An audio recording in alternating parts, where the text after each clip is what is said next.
All right, everyone, welcome back. We're diving deep today and Diving deep. yeah, into financial literacy. And, That's right. I got to say, I wish I had some of this information when I was a teenager. Absolutely. Um, we're going to be looking at a 4-H financial literacy workshop, which Oh. is a program that was designed to equip, especially young people, with the skills they need Yes. to manage money.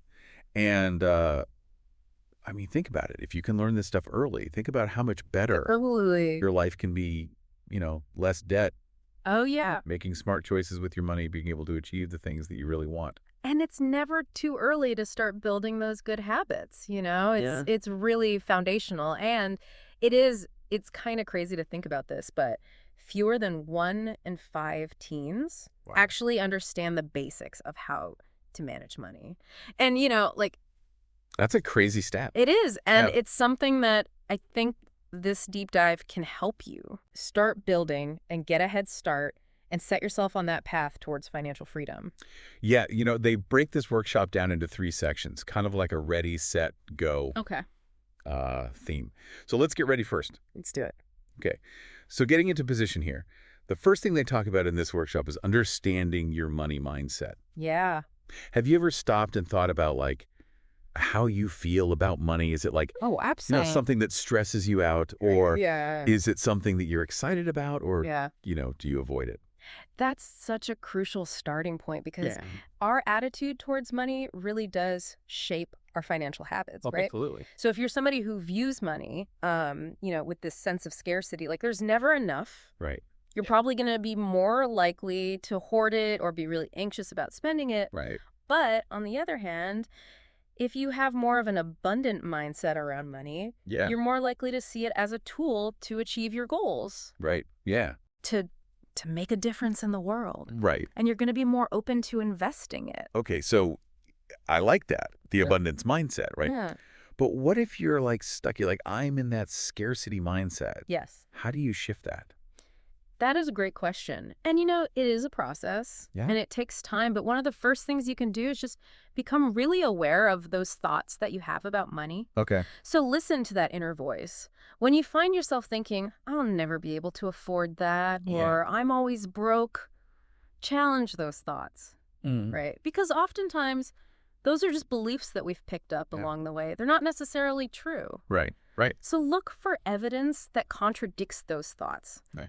Maybe you've always managed to make ends meet, even when things were tight. Yeah. Maybe you're really resourceful. You're good at finding deals. Yeah. You're creative. Right. Focus on those positives. Focus Yeah. on the times when you have felt abundant. And really cultivate that sense of gratitude for what you do have. So really reframing your perspective. Exactly. Okay. So we're feeling good about money now. Yes. We're ready. We're in the right mindset. What's next? So now it's time to set ourselves up for success. And that means getting prepared. Okay. And the workshop breaks this down into 2 key areas: Okay. setting financial goals and creating a budget. Goals. Okay, let's talk about that first. We all have things we want in life. Yes. Some big, some small. But how do we go from just like wanting something to making it an achievable goal? Love that question. Right.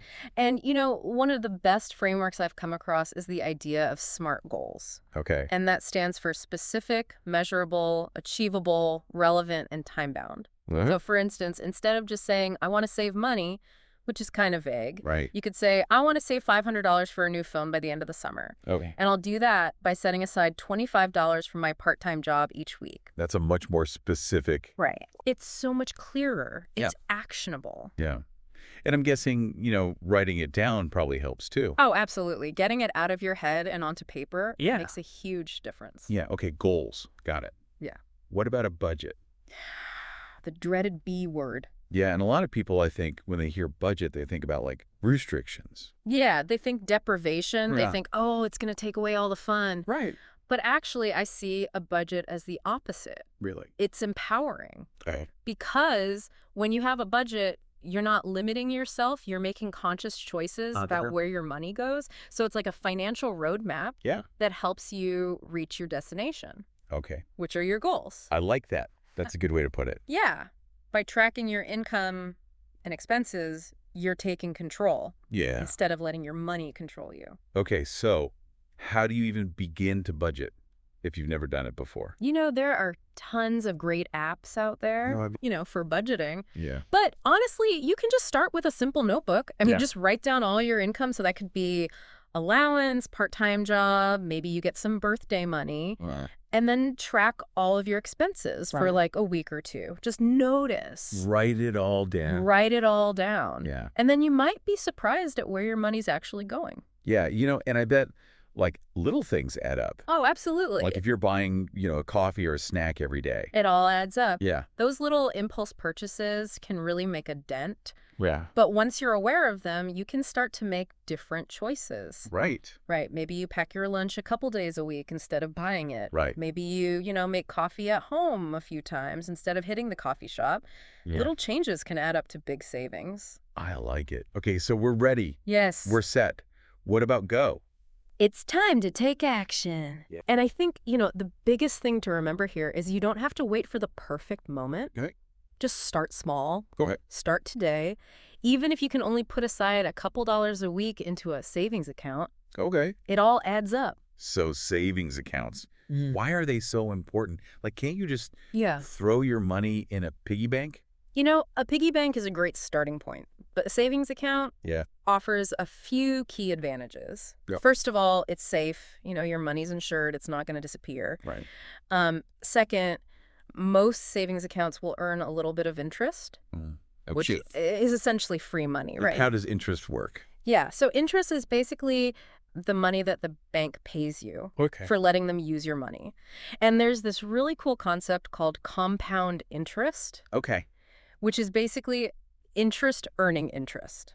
So it's like it keeps growing. It's like a snowball effect. It starts small, but over time, it can Yeah. really add up. I like it. So for example, let's say you put $100 into a savings account Right. that earns 1% interest per year. Okay. After a year, you'd have $101, right? Right. Your original $100 plus $1 in interest. Okay. But then the next year, you're earning interest on that $101. Oh. So you'll have a little bit more than $102. So it grows exponentially. Exactly. And the longer you save, the more powerful that compounding becomes. And so that makes saving for bigger things Yes. seem more attainable. Exactly. So even if you can only save a little bit at a time, the key is to be consistent. Right. And remember those SMART goals. Seeing your savings grow towards that goal, whether it's a new phone or a trip or college or whatever it is, Right. can be incredibly motivating to keep you going. I love it. Okay, so let's recap what we've talked about today. So first, understand your money mindset. Yes. We're looking for that Yeah. abundance. Abundance. Yeah. And then set those smart financial goals Absolutely. to give yourself some direction. Direction and clarity. Yeah. Then we're creating a budget Yes. to keep track of that income and those expenses. Keeping it all organized. Yeah. And then lastly, we're taking action by saving consistently. And letting that compound interest work its magic. Yes. All right. So any last words of wisdom? Well, I would just say, remember that financial literacy is not a destination. It's a journey. So keep learning, keep exploring different strategies. And, the internet is a treasure trove of information. Right. Don't be afraid to ask questions. Yeah. And the more you learn, the more confident and empowered you'll become with your money. I love it. All right. Thank you so much. And to all of our listeners out there, go out and make those financial dreams a reality. You got this. All right. That's it for this deep dive. We'll see you next time. See ya. Bye. Bye.